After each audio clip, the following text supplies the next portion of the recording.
Assalamualaikum warahmatullahi wabarakatuh. Perkenalkan, nama saya Muhammad Farizal dengan NPM 231001051. Nah, pada kesempatan kali ini saya akan mempresentasikan materi mengenai tahapan compiler yang secara garis besar terbagi menjadi dua fase utama, yaitu fase analisis front end dan fase sintesis atau back end.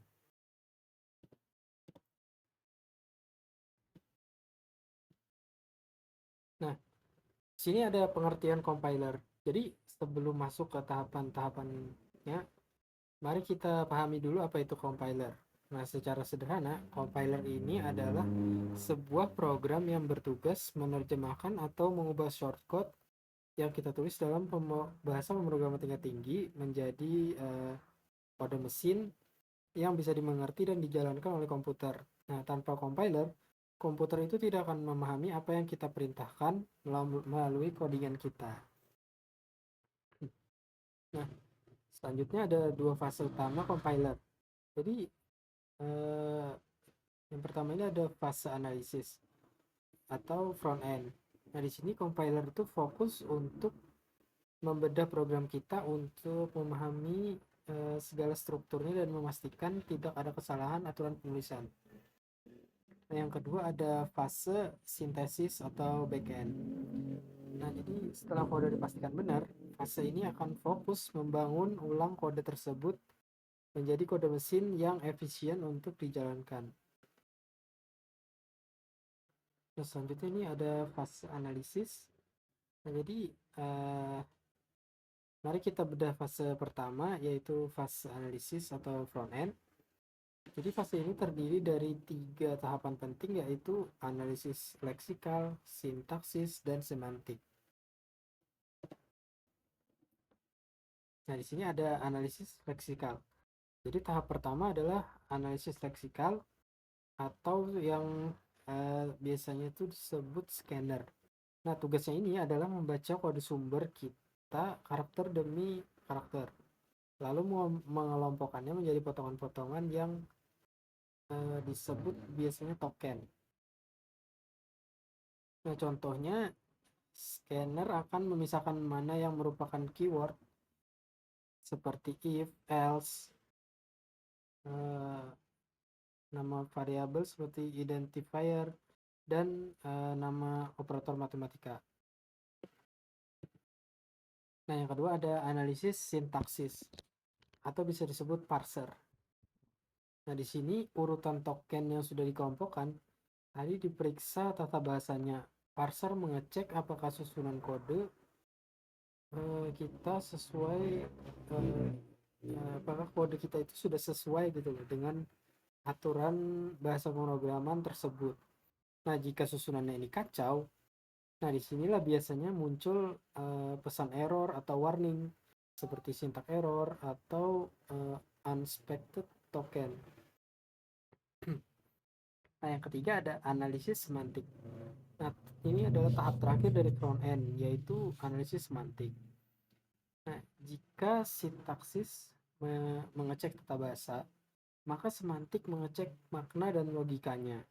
Misalnya, ia memeriksa konsistensi tiap tipe data, apakah kita mencoba menjumlahkan angka dengan huruf.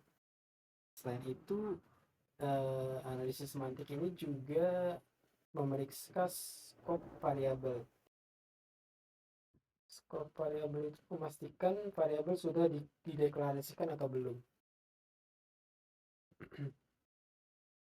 Nah, selanjutnya ini ada intro fase sintesis atau back end. Nah, setelah kode dinyatakan valid oleh front end, kita masuk ke fase kedua, yaitu fase sintesis back end. Di sini tujuannya adalah menghasilkan kode yang target.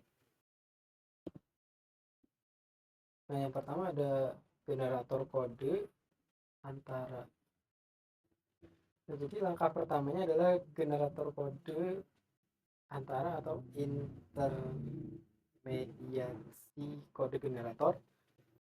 Nah, jadi compiler itu tidak langsung membuat kode mesin, tetapi membuat representasi sementara yang lebih sederhana. Nah, kode ini bertindak sebagai jembatan. Jadi tujuannya itu agar proses penerjemahan ke berbagai jenis mesin menjadi lebih mudah. Nah, yang kedua ada optimasi kode. Nah, kemudian ada tahap optimasi kode. Ini tahap yang sangat penting untuk performa. Compiler akan mengotak-atik kode antara tadi agar lebih efisien supaya programnya itu bisa berjalan lebih cepat dan menghemat memori. Nah, yang perlu diingat, optimasi ini tidak mengubah hasil atau fungsi program, hanya caranya saja biasanya yang lebih singkat atau ringkas. Nah, yang terakhir adalah kode generator atau kode mesin. Nah, jadi kode yang sudah dioptimalkan tadi akhirnya diubah menjadi kode mesin. Bisa berupa assembly atau binar murni yang sesuai dengan arsitektur komputer. Misalnya kayak seperti Intel atau ARM. Nah, hasil inilah yang nantinya dieksekusi oleh prosesor. Nah, jadi kesimpulannya front end ini bertugas pada sisi validasi, memastikan kode apa intinya apa yang ditulis programmer itu benar secara aturan. Nah, sedangkan backend yaitu bertugas pada sisi produksi, memastikan bagaimana kode tersebut berjalan dengan cara yang paling efisien oleh mesin. Nah, baik, mungkin itu saja yang bisa saya presentasikan mengenai tahapan dari compiler. Terima kasih atas perhatiannya. Saya Muhammad Farizal, mohon maaf jika ada kekurangan. Wassalamualaikum warahmatullahi wabarakatuh.